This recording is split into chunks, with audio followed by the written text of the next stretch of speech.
નમસ્તે વિદ્યાર્થી મિત્રો, હું છું ભાર્ગવ લાઠિયા અને સ્વાગત છે તમારું આપણી આ એજ્યુકેશનલ એક્સપર્ટ યુટ્યુબ ચેનલ ઉપર.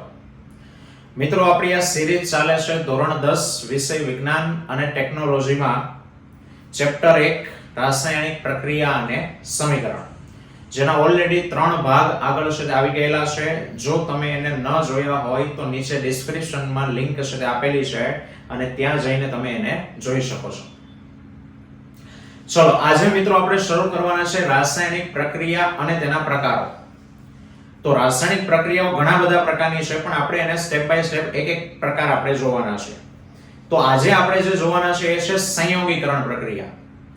મિત્રો, સંયોગીકરણ પ્રક્રિયા એટલે અંગ્રેજીમાં કહેવાય કોમ્બિનેશન. હવે નામ પરથી તમને એવું લાગે સંયોગ, ભેગું થવું, કોમ્બિનેશન એટલે કંઈક કમ્બાઈન થવું, ભેગું થવું, બરાબર? આ બસ એના જેવું જ છે. એક ઉદાહરણ લઈએ કે ભાઈ બીકર લઈએ, બીકરમાં પાણી ભર્યું છે અને એ પાણીમાં નાખીએ કળી ચૂનો નાખી અને એને બરાબર મિક્સ કરીએ. થોડો સમય રાખી મૂકશો, પાત્ર ગરમ થઈ જશે અને ચૂનો નીચે બેસી જશે અને ઉપર જે પાણી આવે એને કહેવાય ચૂનાનું નીતર્યું પાણી, બરાબર? હવે અહીંયા જે મિત્રો પ્રક્રિયા થઈ ની સંયોગીકરણ કહેવાય. કઈ રીતે સંયોગીકરણ કહેવાય? તો કે વ્યાખ્યા કંઈક એની આ મુજબ છે કે જે રાસાયણિક પ્રક્રિયામાં બે કે તેથી વધુ પ્રક્રિયકો એકબીજા સાથે સંયોજાય અને ફક્ત એક જ નિપજ આપતા હોય તો તેવી પ્રક્રિયાને સંયોગીકરણ પ્રક્રિયા કહેવાય.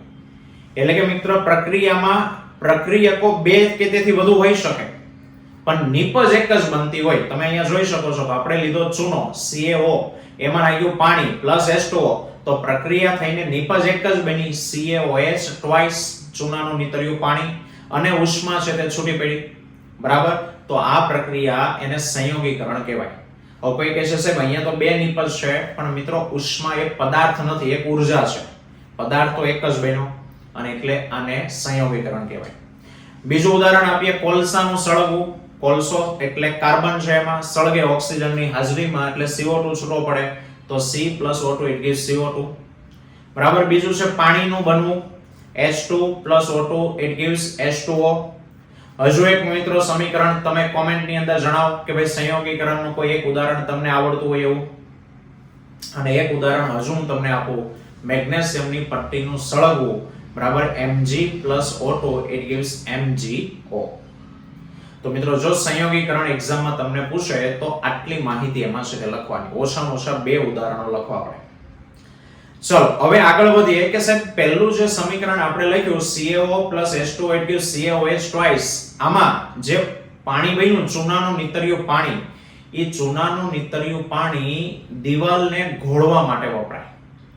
હવે એટલે શું દિવાલ ઘોળવી એટલે શું? તો કે મિત્રો, ગામડે જે કાચા મકાનો હોય, હવે એ કાચા મકાનમાં દિવાલોને જે રંગ કરવાનો હોય તો ત્યાં પાકો રંગ ન થાય, દિવાલ કાચી હોય, તો એના ઉપર શું કરે તો કે ચૂનો લગાવે.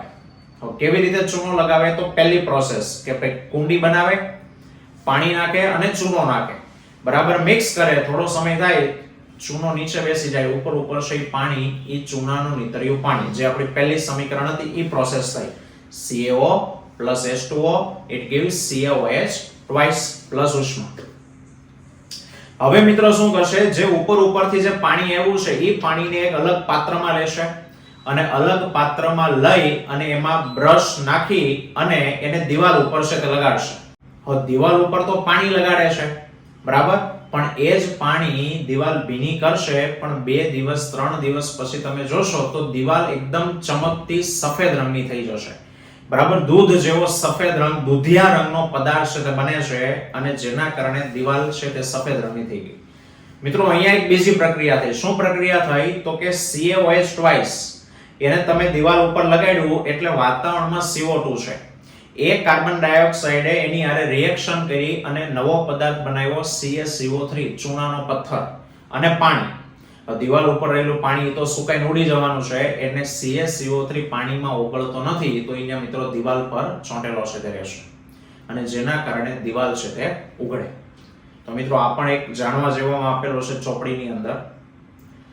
ચલો, એક લાસ્ટ સવાલ આપણે અહીંયા જોઈએ કે ભાઈ ઉષ્માક્ષેપક પ્રક્રિયા, કે ભાઈ ઉષ્માક્ષેપક પ્રક્રિયા કોને કહેવાય?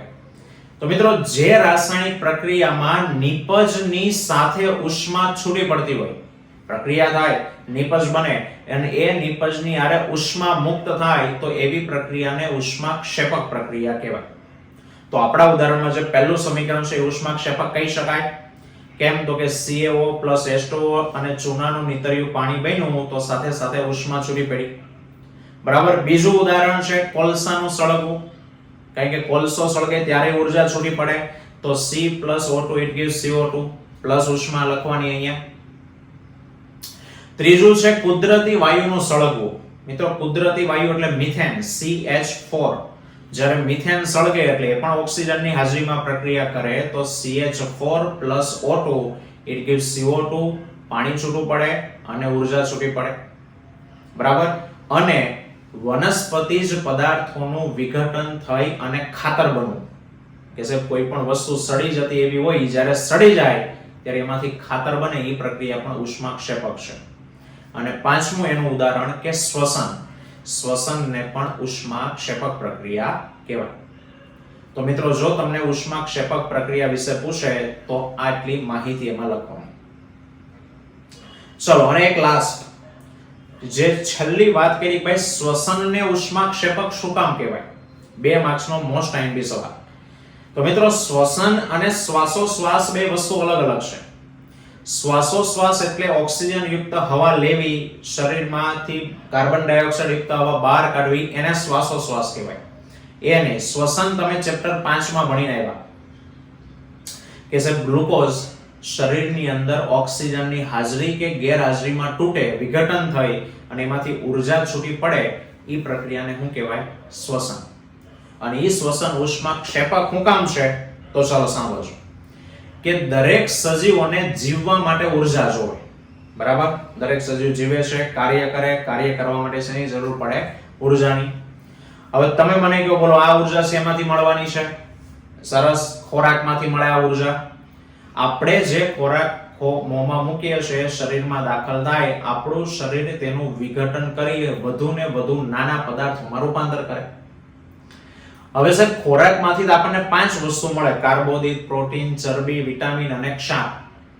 પણ એમાંથી કાર્બોદિતમાંથી આપણને ઊર્જા મળે.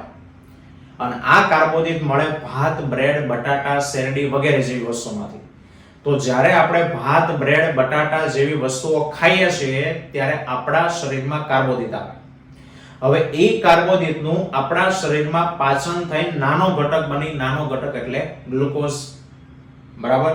અને એ ગ્લુકોઝ આપણા કોષોની અંદર જે ઓક્સિજન છે એ ઓક્સિજનની સાથે સંયોજાય અને ગ્લુકોઝનું વિઘટન થાય અને આ પ્રક્રિયામાં છૂટી પડે કાર્બન ડાયોક્સાઇડ છૂટો પડે, પાણી છૂટું પડે અને પુષ્કળ માત્રામાં ઊર્જા છૂટી પડે. આ પ્રક્રિયાને કહેવાય શ્વસન. અને આ પ્રક્રિયામાં ઊર્જા મુક્ત થાય એટલા માટે શ્વસનને શું કહેવાય? ઉષ્માક્ષેપક પ્રક્રિયા કહેવાય. બરાબર. સમીકરણ લખવાનું C6H12O6 + 6O2 it gives 6CO2 + 6H2O + ઉષ્મા. બરાબર. તો મિત્રો પરીક્ષા માટે મોસ્ટ આઈએમપી સવાલ છે કે ભાઈ ઉષ્મા શ્વસનને શા માટે ઉષ્માક્ષેપક પ્રક્રિયા કહેવાય?